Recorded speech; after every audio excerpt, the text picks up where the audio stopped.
Bismillahirrahmanirrahim. Assalamualaikum warahmatullahi wabarakatuh. Apa kabar sahabat Quran?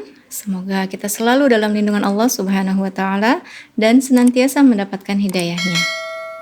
Sahabat Quran, sebagaimana kita tahu bahwa hadis merupakan sumber hukum Islam yang kedua. Maka ketika kita mempelajari sebuah hadis, bisa jadi hadis itu berhubungan dengan ilmu fikih, ilmu akhlak, tauhid, bahasa Arab, dan yang lainnya. Di sini kita hanya akan belajar tentang konteks hadisnya saja. Sahabat Quran, pada episode ini kita akan belajar tentang sebuah hadis yang sangat istimewa. Sebuah hadis yang merupakan menjadi salah satu inti ajaran Islam. Menurut Imam Ahmad dan Imam Asy-Syafi'i, hadis ini adalah sepertiga dari ilmu. Hadis tersebut adalah hadis tentang niat. Hadis-hadis yang berkaitan dengan motivasi niat terdapat dalam beberapa kitab hadis dengan jalur sanad yang berbeda-beda. Kitab-kitab hadis itu antara lain Sahih Al-Bukhari, Sahih Muslim, Sunan At-Tirmidzi, Sunan Abu Daud, Sunan An-Nasa'i, dan Sunan Ibnu Majah. Sahabat Quran, mari kita baca hadis ini bersama-sama. Bismillahirrahmanirrahim. Haddatsana al-Humaydiyu Abdullah bin Zubair qala haddatsana Sufyanu qala haddatsana Yahya bin Sa'id al-Ansari qala akhbarani Muhammad bin Ibrahim at-Tamimi annahu sami'a Alqamah bin Waqqas al-Laythi yaqulu sami'tu Umar bin al-Khattab radhiyallahu anhu 'ala al-minbari qala sami'tu Rasulullah sallallahu alaihi wasallam yaqulu innamal a'malu binniyat wa innama likulli imri'in ma nawa faman kanat hijratuhu lidunya yusibuha aw ila mar'atin yankihuha fahijratuhu ila ma hajara ilaih, yang artinya telah menceritakan kepada kami Al-Humaydi Abdullah Az-Zubair, dia berkata, telah menceritakan kepada kami Sufyan, dia berkata, bahwa telah menceritakan kepada kami Yahya bin Sa'id Al-Ansari berkata, telah mengabarkan kepada kami Muhammad bin Ibrahim At-Taimi bahwa ia mendengar Alqamah bin Waqqas Al-Laythi berkata, saya pernah mendengar Umar bin Khattab radhiyallahu an di atas mimbar berkata, Rasulullah sallallahu alaihi wasallam bersabda, saya pernah mendengar Umar bin Khattab di atas mimbar berkata, aku mendengar Rasulullah sallallahu alaihi wasallam bersabda, semua perbuatan tergantung pada niatnya dan balasan bagi tiap-tiap orang atas apa yang diniatkannya. Barang siapa yang niat hijrahnya karena dunia yang ingin didapatinya atau karena ingin menikahi wanita yang diinginkannya, maka hijrahnya itu kepada apa yang diniatkannya. Hadis riwayat Al-Bukhari dalam kitab Sahih Al-Bukhari, kitab permulaan turunnya wahyu nomor 1. Sahabat Quran, mungkin di antara sahabat masih ada yang belum mengetahui 3 unsur yang terdapat dalam sebuah hadis, yaitu sanad, matan, dan rawi. Mari kita perhatikan hadis tersebut. Yang diberi garis bawah itu adalah yang dinamakan dengan sanad. Yang di dalam kurung itu adalah matan atau isi hadis itu sendiri. Dan yang dicetak miring adalah itu perawinya. Nah, di sini Al-Bukhari sebagai mukharij atau periwayat terakhir. Sahabat Quran, hadis ini penyampaiannya menggunakan metode penyampaian al-sima, yaitu penyebaran hadis yang dilakukan dengan cara seorang murid mendengarkan bacaan atau perkataan gurunya.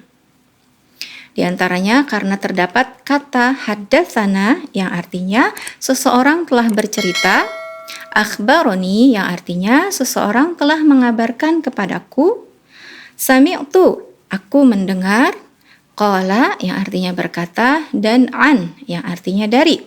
Oleh karena itu, dapat disimpulkan bahwa sanad hadis melalui jalur Al-Bukhari ini adalah bersambung. Dengan kata lain, bahwa derajat hadis ini adalah sahih. Sahabat Quran, berikutnya adalah asbabul wurud hadis atau penyebab munculnya hadis. Imam At-Tabrani meriwayatkan dalam Mu'jamul Kabir bahwa Ibnu Mas'ud berkata, di antara kami ada seseorang laki-laki yang melamar seorang wanita bernama Ummu Qais. Namun wanita itu menolak dan ia berhijrah ke Madinah. Maka laki-laki tersebut ikut hijrah ke Madinah dan menikahinya. Karena itu kami memberinya julukan Muhajir Ummu Qais. Namun menurut Ibnu Rajab dalam kitabnya Jami'ul Ulum wal Hikam, riwayat yang menyebutkan kisah ini banyak ditulis dalam kitab-kitab mutaakhirin. Dan beliau tidak menjumpai sanad yang sahih tentang riwayat ini.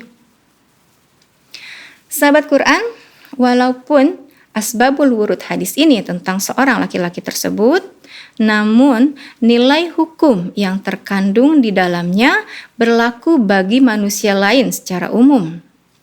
Hal ini sesuai dengan kaidah al-ibrah bi umumil lafzi la bi khususis sabab, yang artinya pelajaran bukanlah diambil dari sebabnya yang spesifik, tetapi dari makna lafaznya secara umum. Sahabat Quran, selanjutnya adalah pendapat para ulama tentang hadis niat ini. Ya. Hadis ini merupakan salah satu dari hadis yang menjadi inti ajaran Islam.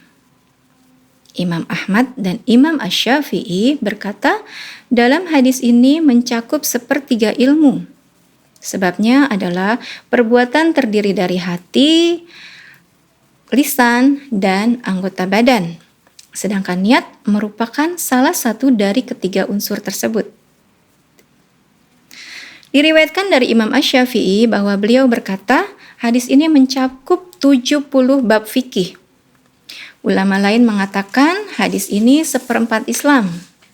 Abdurrahman bin Mahdi dan yang lainnya berkata, seyogianya penyusun kitab memulai karangannya dengan hadis ini, dalam rangka sebagai pengingat bagi para penuntut ilmu untuk senantiasa memperbaiki niat.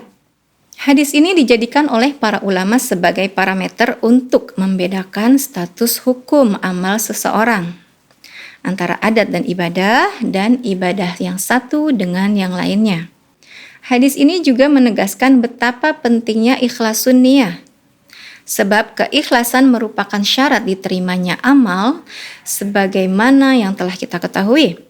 Bahkan amal yang tidak dilaksanakan dengan hati yang ikhlas, baik itu karena ingin dipuji, ingin ketenaran, ingin harta dunia, dan yang semisalnya, akan membuat pelakunya celaka. Para ahli fikih berselisih pendapat untuk menentukan apakah niat itu syarat atau rukun. Nah, dalam hal ini, pendapat yang paling kuat adalah niat di awal pekerjaan adalah rukun, sedangkan menyertakannya dalam pekerjaan adalah syarat. Sedangkan masalah niat, apakah perlu dilafalkan atau tidak ada contoh dari Rasulullah tentang hal tersebut. Namun, dalam mazhab Asy-Syafi'i dibolehkan dan dianggap bisa menguatkan niat.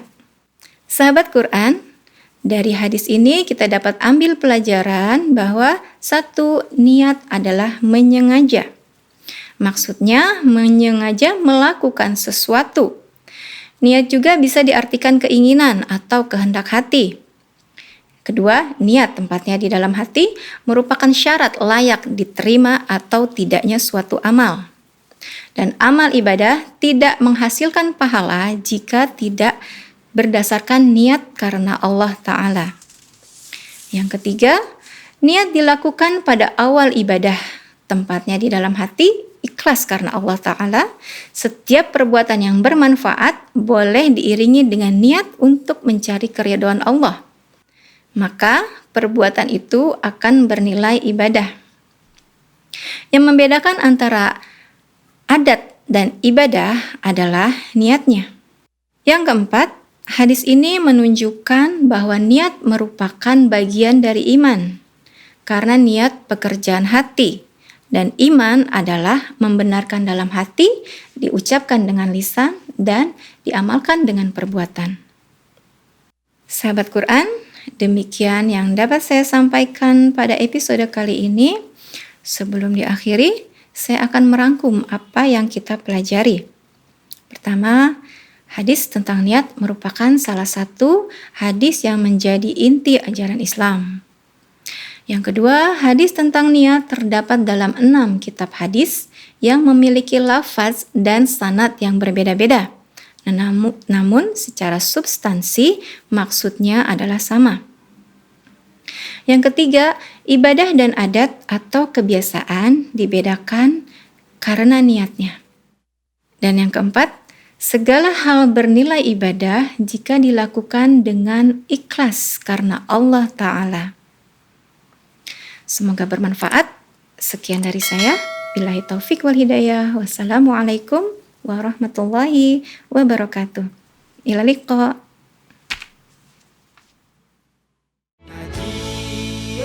Kita ngaji, yo ngaji, yo belajar ngaji.